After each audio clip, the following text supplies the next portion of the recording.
بسم اللہ الرحمن الرحیم۔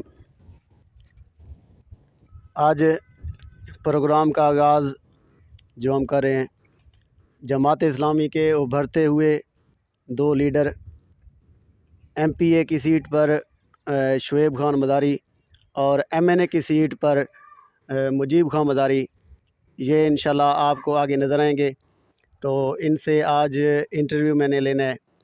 ان کا آغاز کریں۔ پہلے مجیب خان مزاری سے میرا سوال ہے کہ جماعت اسلامی رجحان کے ذمہ داران کون کون ہیں اور کتنے ہیں؟ ہمارے تحصیلی نظم میں تحصیل کی عمارت کی ذمہ داری میری ہے، اور میرے ساتھ قیم جماعت اسلامی یعنی کہ جنرل سیکرٹری تحصیل کے شعیب خان ہیں۔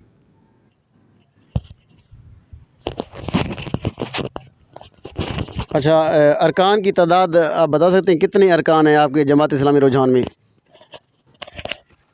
ہمارے ارکان تحصیل کے اندر 30 ہیں، اور یہ تو معلوم ہے ہر کسی کو کہ ہم ہر کسی کو فوراً رکن نہیں بنا لیتے، بلکہ رکنیت کے لیے ایک نصاب ہے جس سے اسے گزرنا پڑتا ہے، مطالعہ کرنا پڑتا ہے۔ سید ابوالعلم مودودی رحمۃ اللہ علیہ کے 1 درجن کے قریب شاہراہ آفاق کتابیں ہیں، اور اسلام کا بنیادی مطالعہ ہے جس سے اس کو گزرنا پڑتا ہے، اور اس کے بعد نظم ضلع ضلعی شورا اسے رکنیت کی منظوری دیتی ہے۔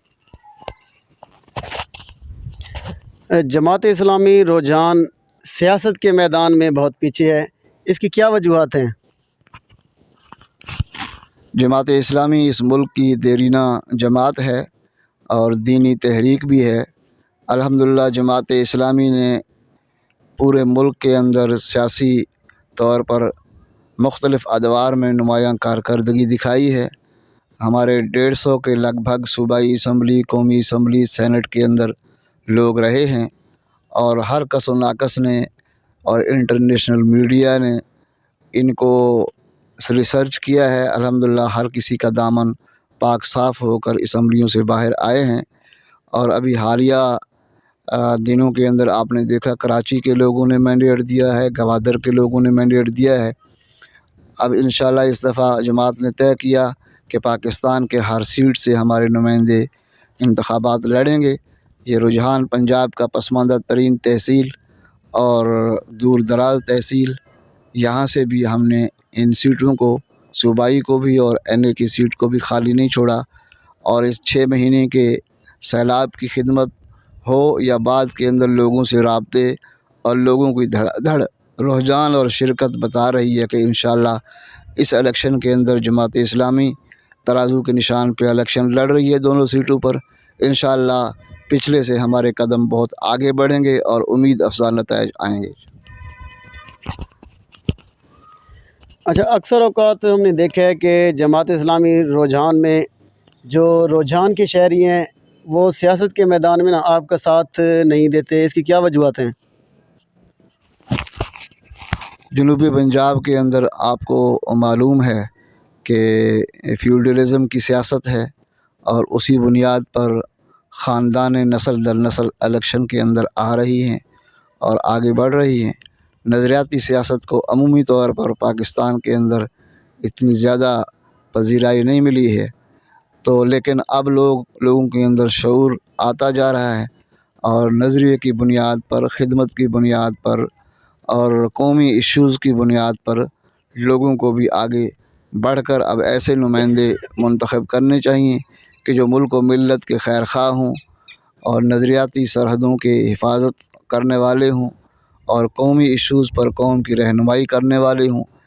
انہوں نے تو قومی ایشوز کو، دینی ایشوز کو، نظریاتی ایشوز کو چھوڑ کر اب قوم کو بے روزگاری، مہنگائی کے ایسی دلدل میں دھکیل دیا ہے کہ اب یہ خود کہہ رہے ہیں کہ اس قوم کو اس دلدل سے نکالنا ہمارے بس میں نہیں ہے۔ اس لیے اب قوم کو سوچنا چاہیے کہ سینیٹر سراج الحق کی قیادت میں جماعت اسلامی کے بیدار اور دیانتدار قیادت کو آگے لائیں، تاکہ یہ قوم اور یہ ملک ان دلدلوں سے نجات پائے۔ شعیب بھائی، اب آپ سے سوال ہے، جس طرح ماشاءاللہ شہر روجان میں